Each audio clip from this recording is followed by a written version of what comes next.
그대에게 꽂혔나봐요.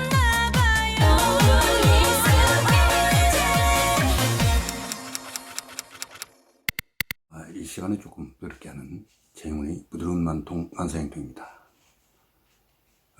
오늘 칼럼은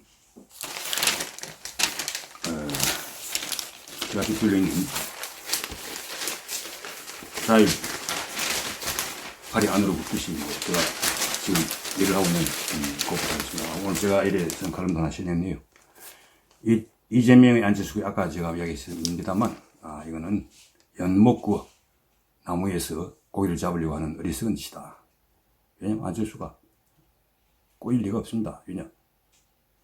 그것은 이재명에는 엄청난 도움이 되지만 안철수에게는 이중의 양날이 칼입니다. 자칫 잘못하면 자기 목을 베인 정치적 생명을 끊어버리는 양날이 칼인 줄을 뻔히 아는데 철부지도 아니고 안철수 후보가 이재명의 다당제, 중대 선거구제 이런 눈을 혼란하게 하는 미끼에 몰려 나무에서 잡힌 물고기 신세가 될 리는 결코 없다. 이런 것을 제가 조목조목 하고 있는데, 미디어 빌이라고 하는 인터넷 매체, 미디어 빌라 할 때 빌. 미디어가 온갖 다양한 미디어 뉴스들이 숨쉬는 집과 같은 그런 의미의 신생 인터넷 매체에 제가 200몇십 번째, 236번, 7번째 글을 쓰고 있습니다만, 234번째, 있으니 찾아보면 훨씬 더 자세하고 재미있는 내용들이 나옵니다. 그리고 이 합법적 도덕을 만드는 사회, 이해란이라고, 탈북자로서는 박사 1호고 음식 전문가이죠. 이 사람이 북한 사회에 이 배급제 이런 것들 때문에 먹고 살기 힘들어가지고 도덕을 양산하고 있는데 재밌습니다. 도덕질이 확보되는데 유행했던 당간부는 당당하게 당자를 따서 당당히 해먹고, 행정간부는 행패질 행자를 따서 행패질하며 해먹고, 보위부는 보이지 않게 해먹고, 사무원은 살살 해먹고, 안전원은 안전하게 해먹고, 교원은 교활하게 해먹고, 노동자는 노골적으로 해먹는다. 이런 앞에 두음을 따서 재미있는 그런 이야기를 하면서 이 더불어민주당과 자익진영 대순자들이 입만 열면 공유대를 뜨는데 이 개인의 재산권을 박탈하고 공동소유, 공유로 되는 곳에서는 반드시 이 온 국민이 도둑놈이 된다. 이런 결론을 냅니다. 고령자 계속 고인데 정부 주도는 경제부장입니다. 정부형 경제부장이 고령자 계속 경제 도입 이런 거 하면 기록 공공부문에서만 이런 게 가능할 거고, 인간기업은 구조조정이 돼야 되고, 여러 가지 불균형이 갖추면 여러 가지 그 현상이 변화가 심란하기 때문에 이 고령자 계속 고용 할 수가 없습니다. 결국 이 정년연장을 법제한다면 급격한 최저임금 인상과 마찬가지로 시장을 혼란시키고 공공부문 또 비대하게 만들어가지고 국민 세금이 또 미래 세대의 부담이 더 커지는 그런 결과를 초래한다. 이런 따끔한 지적을 하고 있습니다. 시민단체들 사전투표 거점에 헌법소원을 냈다고 하는데 사전투표 여러분 오히려 하십시오.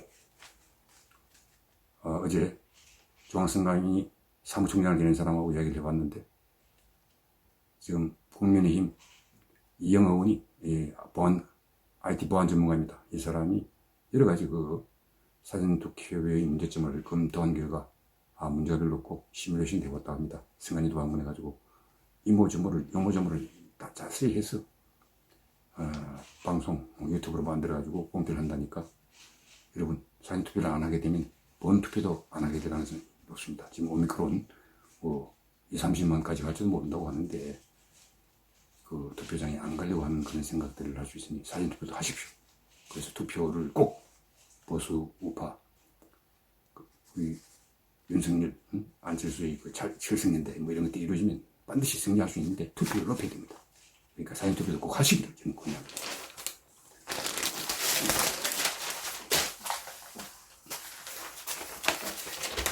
동아일보 돈줄 묶었다. 오늘 동아일보에 눈이 뜨는 기사는 규제에 관련된 겁니다. 규제입법 3.6%만 규제개혁 심사를 거친다고 하는 그런 여러 가지 신청 취재를 해서 이 문통령부, 무능하고 무책임하고 무대뽀고 무법적인 이 사무정권이 규제까지 제대로 줄이지 못하고 역행하고 있다는 것을 보여주고 있습니다. 손흥일의 도현 교육부 장관을 했었죠. 예, 지금은 서울대 명예교수로 있습니다. 포스트랙 총장도 했고요. 이번에 수능의 문제, 회계직 시험, 지방 불평을 심화시키는 이런 여러 문제점들이 전개하고 있습니다. 저는 이진영 논설위원이 영광만 누리는 문 대통령, 이게 뭐 BTS 뭐 이런 사람들 박수 쳐주고 뭐 그걸 탓할 수는 없죠. 올림픽 메달 받은 선수들 뭐 축전 번역하는 거, 뭐 국가원수로 대통령을 응당해야 될 일이지만 이런 반짝반짝하는 사람들한테만 하고 서해에서 그 무참하게 총살당한 그런 공무원, 해수부 공무원의 아들이 낸 탄세에 답은 왜 안 하느냐. 항소까지 보겠는데 아픈 손가락 또 돌아볼 줄 아는 대통령이라고 따끔하게 질더라고. 꼼수이제 아까 말한 그 러시아 규탄 게재에 참 우리 한국만 동참을 하고 있습니다. 이 문통이 눈치보기, 친중국, 종북적인 자세 이런 것에 이어 러시아에서까지도 눈치를 보는군요. 이 외교등신 같은 짓을 언제까지 하고 있을지. 그 밑에 이신문 우리 친정입니다만 너무 그 김건희 씨에 대해서 아주 집요하게 공격을 합니다. 누군가 하나가 꽂힌 것 같아요. 누구라고 내 짐작 가는데 조금 지나칩니다. 사과를 했을 때도 이 신문은 아주 제목을 고약하게 달았습니다. 그리고 칼럼으로도 몇 차례 하는데 뭘 김건희라는 사람에 대해서 변호만 해줄 수는 없고 장상을 잘못했다 하지만 이 신문은 조금 심합니다. 조선일보 미국 러시아에 이제 한국만 빠졌다. 아까 사설에서 모든 신문들이 지금 주요 기사 그 다음에 사설로 비판하고 있습니다. 이 문재인 정부 외교등신, 중국, 북한에 이어 러시아에까지 눈치 보고 그러느라 국제사회에 웃음거리가 되는 이 외교등신 짓을 문재인이가 언제까지 할지 참. 이 조재현 대법관이 이재명의 TV토론에서 자신을 금명한 것에 대해서 공개적으로 비판했습니다. 이 대법관들도 원래 이런 방송 같은 거 안 합니다. 안 하는데 얼마나 화가 났으면 그럴 거예요. 이재명 정말 반성해야 될 인간입니다. 인간 아마 전혀 철면피 같은 인간이기 때문에 조재현이가 기자회견 하든지 말든지 않습니다. 김창균 논술주은 꼰대 진보가 헛발질 선거전을 하고 있다. 이런 통일하게 지어가고 있습니다. 엄지검지를 피워가지고 무슨 놈의 신천지 윤석열을 엮으려고 황당하게 의혹제기를 하지 않나. 어프것 AI 비판하다가 또 발길질하는 이상한 짓 있죠. 그런 짓을 흉내내고 이 참 한때 정치권의 세술 비슷하게 쇄신, 혁신의 물결을 이런 상징이었던 86세대가 완전히 기득권이 돼가지고 부패하고 무능하고 이상한 짓을 한다는 것을 통일하게 앞으로 지금 한국의 새 이해 혁신자가 나오고 있다는 것을 지적하고 이한우 이 노노학교 교장인데 가시는지는 계속 123번째 인정을 했습니다. 진나라 때 영공이 이 신하 죽은 신하의 부인을 해서 신하들하고 온갖 난잡한 짓을 다 하는 것을 바로 비판해가지고 죽는 길을 택한 사람 설려. 그 다음에 그냥 더러운 꼴을 안 보고 떠나버린 사람 이 이야기를 대조해가지고 참 이야기하고 있습니다. 이 사설들이 김만배 이 권순 김만배 이렇게 부르짖으면 어쨌든 조재인 자기는 무고한 것 같습니다만 이 대부분 어찌다 이렇게 됐습니까? 이 문재인이라는 사람 정말 반성을 해야 됩니다. 인사권을 함부로 휘둘러 대부분을 불신의 도가니 속으로 빠뜨려 버렸습니다.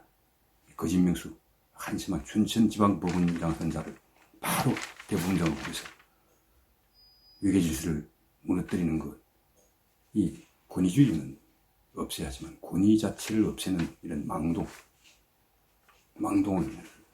김명수를 한장했습니다. 임성근 서울경사지부 수석 부장판사에게 거짓말을 이야기했던 것, 정치권에 어쩌고저쩌고 한 이야기를 하지 않았다고 부인하는 거짓말을 했다가 몽기를 대치기를 당해가지고 망신을 떨고 자기 집에 자식이 재테크를 하도록 살게 하고 뜰에 그 손자 손녀들이 놀이기구를 설치하는 이런 정말 문재인 자기 청와대 자기 딸을 살게 하고 딸 식구들 어떻게 이렇게 대통령이라는 자나 사법부의 수장이라는 자들이 이렇게 한심하고 뻔뻔하고 염치가 없는지 참 이 파렴치한 정권입니다. 대분구가 이렇게 되는 이 사법 시대가 땅에 떨어져 있습니다. 이 이재명 게이트인데도 악마의 편집을 해가지고 윤석열이 마치 구속당해야 될 범죄자인 것처럼 정말 이 사악한 집단들입니다. 이 사악한 집단들이 다시 정권을 인정한다면 대한민국은 망하는 길로 갑니다. 여러분 정신을 똑바로 차립시다. 윤석열 후보 어제 러시아 침공에 대해 한마디 한 건 잘한 건데 왜 택배 노조에 대해서는 눈을 감고 택배 노조를 못 본 채 방관하는 정부, 경찰, 공권력에 대해 비판의 모습을 안 냅니까? 안철수 후보는 냈는데 오늘이라도 그건 내는 게 옳습니다.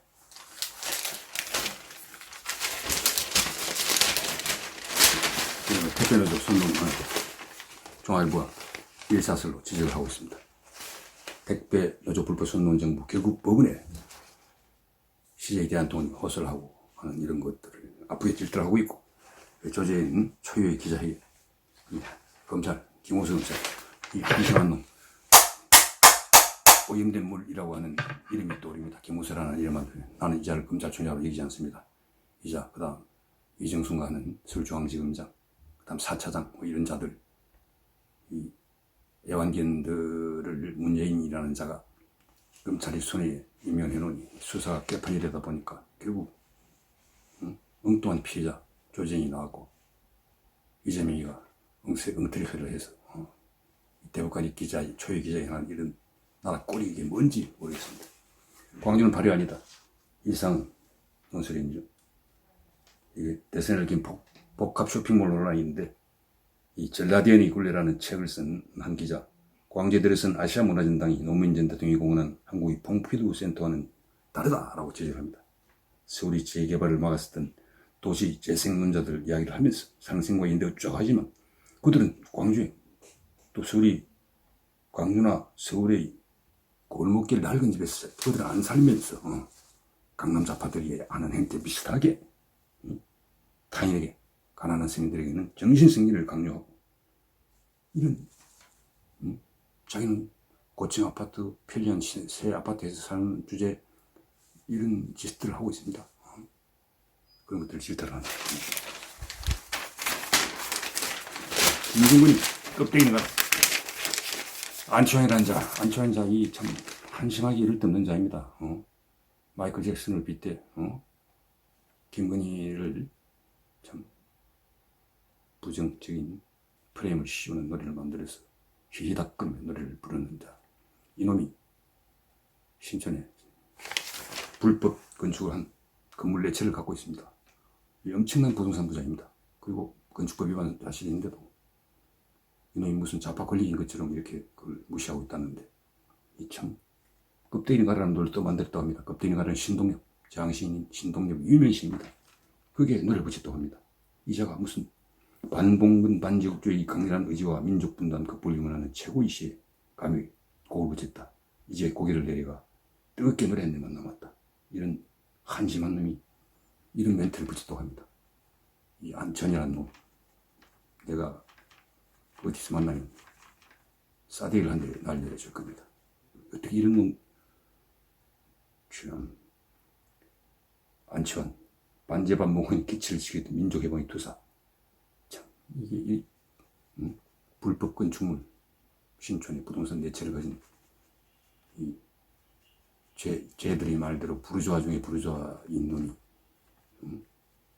이놈은 강남좌파가 아니라 강북좌파인 모양이죠. 재산이 많은 이런 위선과 이 조국을 비롯해서 이 안치환 이런 자들이 위선에 20, 30이 분노하고 있는 겁니다. 공정하지 않은 짓을 하는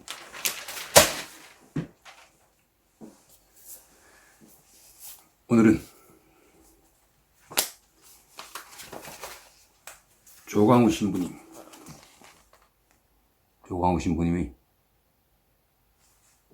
꽃과 별과 바람과 시라는 제목의 그림이 있는 에세이를 소개하겠습니다.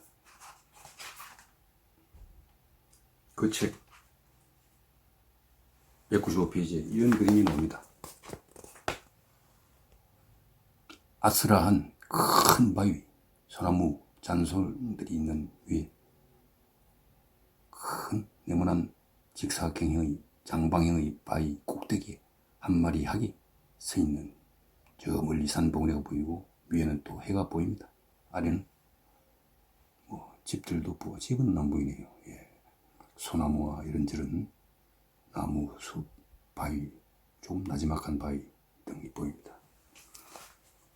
신선에게도 또한 정이 있구나라는 제목의 수필입니다. 이 그림 국내에 널리 소개되지 않은 겸재정선의 작품이라고 합니다. 이 조광우 신부님이 이 작품을 처음 본 게 1989년 독일 오틸리엔 수도원 노트겔 원장 신부님 집무를 지었다고 합니다. 그때 조 신부님은 유학생의 신분이었습니다. 그림에 관심이 많았고 그래서 자주 그런 이야기를 했는데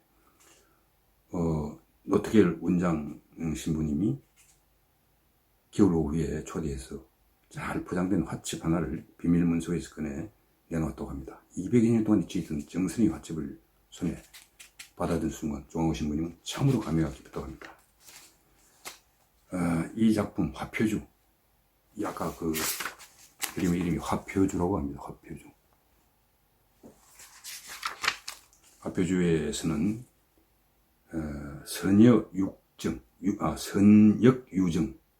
신선에게 선역, 신선에게도 역할 때에도 유정, 또한 정이 있구나.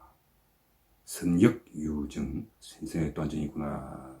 겸재에게 신선은 곧 자연이었을 겁니다. 자연으로부터 정을 느낀다는 것은 곧 자연에 대한 사랑과 경외심이었을 겁니다. 그리고 이 그림은 자연을 만유의 스승으로 삼고 그 자연스러움에서 삶의 모든 이치를 터득하려고 했던 겸재의 내면 세계를 잘 엿볼 수 있다고 우리 신부님이 말하고 있습니다.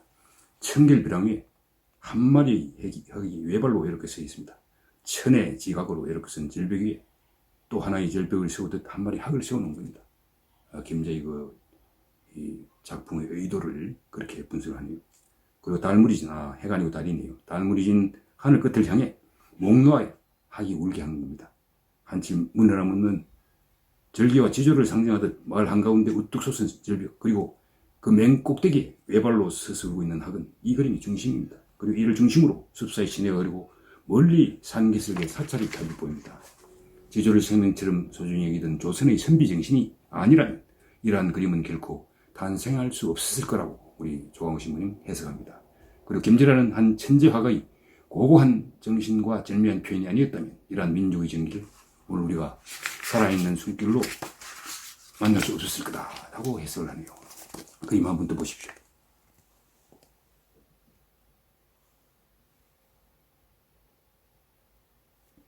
달이 보이죠? 학이 천길 바위 위에, 장방형 바위 위에 있습니다. 마을이 맞군요. 시내가 흐르고 저 멀리 또 산봉우리가 보입니다. 이 선비 지조 이런 거 느낄 수 있으십니까? 여러분 오늘도 좋은 하루 되시길 빌겠습니다. 안녕히 계십시오.